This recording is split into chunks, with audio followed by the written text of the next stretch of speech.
Welcome to this gentle unfolding of Chapter 2 from Laozi's Tao Te Ching, a timeless whisper from the heart of ancient wisdom that continues to echo through the corridors of the soul.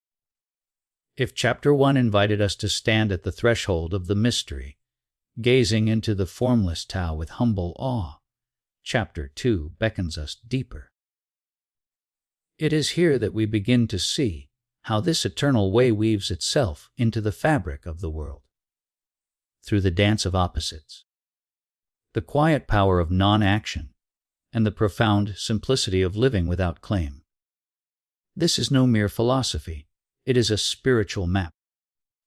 A luminous guide for the weary heart, navigating the illusions of separation and striving. As we embark on this exploration, allow the words to settle like dew on morning leaves, stirring not just the mind, but the quiet knowing within. Let's begin by breathing in the chapter itself, in a translation that honors its poetic grace and elusive depth. A blend inspired by the faithful renderings of D.C. Lao and the soulful flow of Stephen Mitchell. Under heaven all can see beauty as beauty only because there is ugliness. All can know good as good only because there is evil. Therefore having and not having arise together. Difficult and easy complement each other. Long and short define each other. High and low depend on each other. Before and after follow each other. Therefore the sage lives without agenda, practicing the art of non-interference. He teaches without words, creates without possessing, works without expecting reward, leads without dominating. This is the primal virtue. Feel that. The words ripple like a stream over smooth stones, revealing layers upon layers of truth. But to truly touch the spirit of this chapter, we must first root ourselves in its soil, the ancient world from which it sprang. Imagine the 6th century BCE in China, a land scarred by the warring states period. Armies clashed like thunder, empires rose and crumbled like dust in the wind, and the human spirit, battered by ambition and division, cried out for harmony. Into this chaos steps Laozi, the old master, not as a conqueror with decrees, but as a sage on a water buffalo, slipping away from the court to share his vision in 81 brief chapters.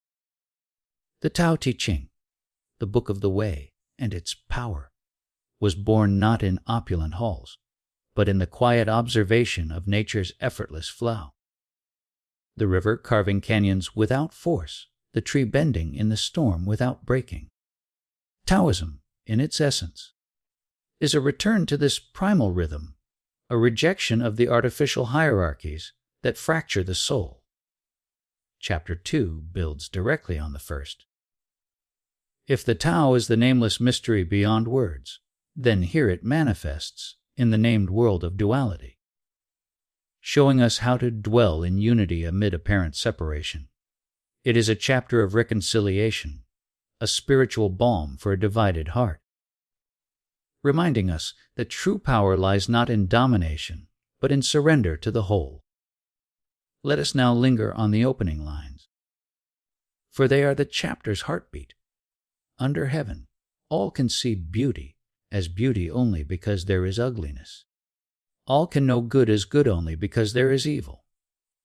Laozi begins not with absolutes, but with relativity, a profound insight into the nature of perception. Under heaven, meaning in the vast expanse of existence. Beauty does not stand alone. It emerges in contrast to what we call ugliness. Good shines brighter against the shadow of evil. This is no cynical view of a flawed world. It is a celebration of interdependence. A spiritual revelation that opposites are not enemies but lovers in eternal embrace. Think of it without the hush of night.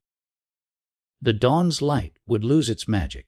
Without sorrow's depth, joy would be a shallow ripple. In the Taoist vision, duality is not a curse to be transcended through force, but a sacred polarity that births wholeness. The ego, that restless architect of division, insists on labeling one side superior, the beautiful over the ugly, the good over the evil, creating endless strife. But the sage sees through this veil. He knows that to cling to one pole is to deny the other, fracturing the Tao's seamless flow. Spiritually, this calls us to a radical acceptance. Embrace the full spectrum of life, for in doing so, we touch the undifferentiated source. It is the mystic's gaze, where opposites dissolve into the one. Much like the Sufi poet Rumi, who sang of the reed flute's wail born from separation, yet yearning for reunion. Continuing this thread, Laozi unfolds the pattern. Therefore having and not having arise together. Difficult and easy complement each other. Long and short define each other. High and low depend on each other. Before and after follow each other. Here, the sage lists pairs like beads on a mala, each illuminating the next. Having and not having, abundance and lack, are not sequential but simultaneous, two faces of the same coin. The moment you grasp, having, not having, shadows it, a reminder of impermanence. Difficult tasks forge the easy ones that follow. The marathon's endurance defines the sprint's thrill. High mountains cradle low valleys, giving birth to rivers that nourish both. Before implies after, the inhale, the exhale, life's eternal rhythm. These are not mere observations. They are koans for the soul, invitations to meditate on relativity. In spiritual practice, this teaches us wu wei, the art of non-forcing. When we resist difficulty, we amplify it. When we flow with it, ease emerges unbidden. Consider the bamboo in a gale, it bends low, not in defeat, but in harmony, rising stronger when the winds subside. Laozi's logic is impeccable, yet poetic, each pair a mirror reflecting the reader back to themselves. Why? Because in our striving for high, or long, we forget the interdependence.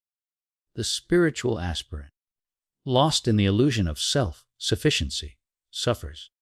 But awakened to this dance, and suffering softens into grace. As the Zen master Dogen echoed centuries later, to study the self is to forget the self. To forget the self is to be actualized by myriad things. Chapter 2 whispers, study the pairs, forget the separation, and be awakened by the whole. From this cosmic interplay, Laozi turns to the sage's way of being. Therefore the sage lives without agenda, practicing the art of non-interference. The pivot, the philosophical foundation yielding to lived wisdom. The therefore is a bridge from theory to practice, urging us, because reality is relational, act accordingly. The sage has no agenda, no rigid blueprint for how life should unfold. He practices wu wei, not lazy inaction, but effortless action, aligning with the Tao's current rather than paddling against it. Imagine a leaf drifting on a river. It arrives precisely because it does not strive. Non-interference is not passivity, it is profound engagement without egoic meddling. In a world of agendas, corporate ladders, social media metrics, endless to-do lists, we interfere constantly, imposing our will on the flow. The result? Exhaustion, resentment, a soul adrift from its source. Spiritually, wu wei is liberation, release the reins, and the Tao steers. The sage teaches without words, not through sermons, but through presence. His silence speaks volumes, for true teaching arises from being, not doing. Laozi's own life embodies this. Legend says he left his post in frustration at the people's deafness to wisdom. Yet his parting gift, the Tao Te Ching, flows without demand.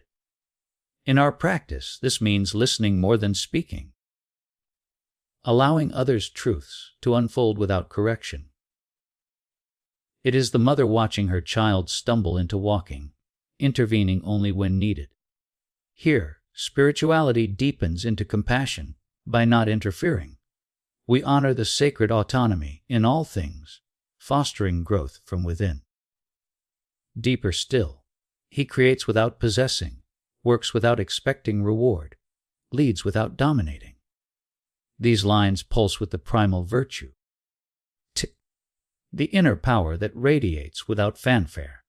Creation without possessing, the artist pours her soul into a painting, then releases it to the world, unattached to acclaim or ownership. In the Tao, all things arise from the nameless source, yet we claim them as mine, breeding jealousy and loss. The sage creates poems, communities, innovations, but holds lightly. Knowing true bounty multiplies when shared. Works without expecting reward. Imagine the farmer sowing seeds at dawn, tending fields under sun and rain, harvesting not for glory but for sustenance. Reward sought becomes debt unpaid. Reward unbidden arrives as grace. This is karma yoga avant la letter, selfless action that purifies the heart. Leads without dominating. The true leader is servant first, guiding like the moon's gentle pull on tides, not the tyrant's whip.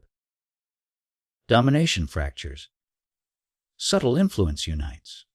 Laozi contrasts this with the rulers of his time, whose iron fists sowed rebellion. Spiritually, this triad dissolves the ego's grip. Possessing binds us to illusion. Expecting reward taints purity. Dominating severs connection. Release them, and it flows. That effortless virtue, where actions bloom like lotuses from mud, unsoiled and radiant. Finally, the chapter seals with a seal of eternity. This is the primal virtue. When no credit is taken, accomplishment endures. Primal virtue, Yuan Ti, the original power, uncorrupted by time or intent. It is the Tao's essence manifesting in human form, a return to innocence where merit is not tallied. When no credit is taken, there is no room for pride's shadow, no fall from grace. Accomplishment endures because it stands on its own, woven into the web of existence.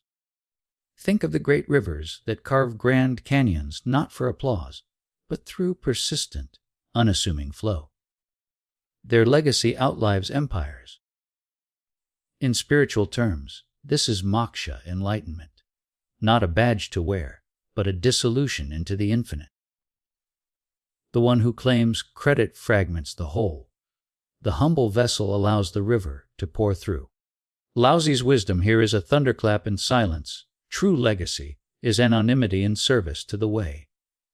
Now, let us weave these threads into the loom of modern life, for the Tao Te Ching is no dusty relic, but a living flame for our fractured times. In an era of binary battles, us versus them, success versus failure, viral highs versus crashing lows, Chapter 2 offers a third way. Radical relativity. Scroll through your feed and see how beauty is curated against filters of ugliness. How good influencers peddle against the oval of competitors. We chase having, fearing not having, yet burnout follows. The sage's non-agenda.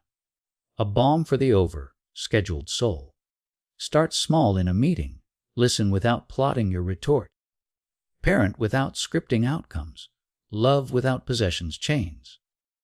Wu-wei in action during stress. Pause. Breathe. Allow the difficult to complement the easy. Watch how solutions arise unforced.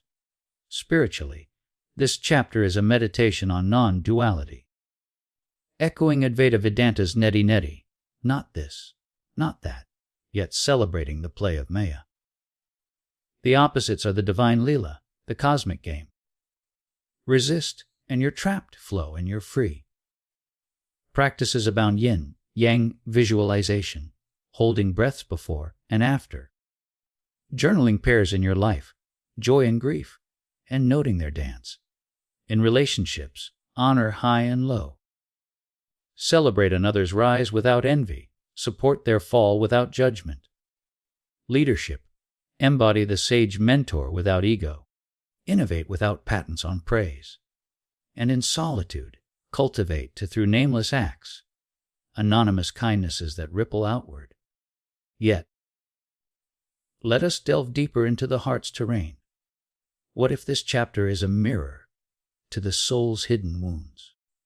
Our fixation on beauty over ugliness stems from fear, the fear of being unseen, unworthy. Laozi invites gaze into your shadows, for they birth your light. The spiritual path is not erasure of evil, but integration, the wounded healer, who, having known loss, offers profound empathy. In having and not having, release scarcity's grip. Abundance is the space between, the void where creation stirs. Difficulties, they are teachers, sculpting resilience as marble yields to chisel.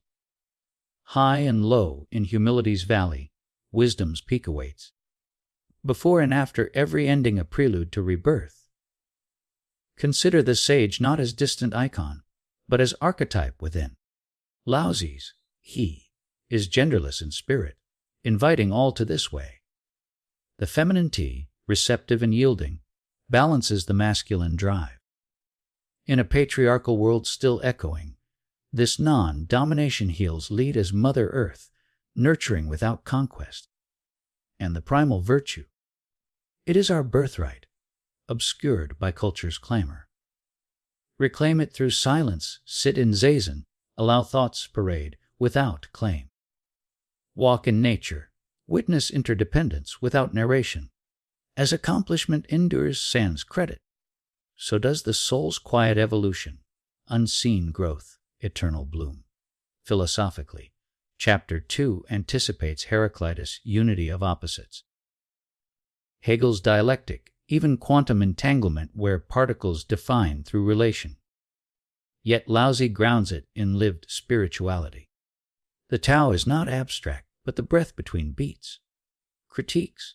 Some see Wu Wei as escapist, but no, it is engaged detachment, transforming action from strife to symphony. In ecology, it mirrors permaculture work with nature's pairs, not against. In psychology, Jung's shadow integration finds kin here, embrace ugliness to illuminate good. As we near the horizon of this reflection, feel the chapter's invitation lingering, live the relativity, embody the non-interference, radiate the primal virtue. In a world screaming for division, be the sage who whispers unity. Return often to these words, let them seep into dreams, actions, silences. The Tao Te Ching is a companion, not a conquest, its power in yielding to it. May this chapter stir your depths, dissolve old binaries, and awaken T within. In the dance of opposites, may you find the still point, the eternal now. Namaste, or as Laozi might say, flow on.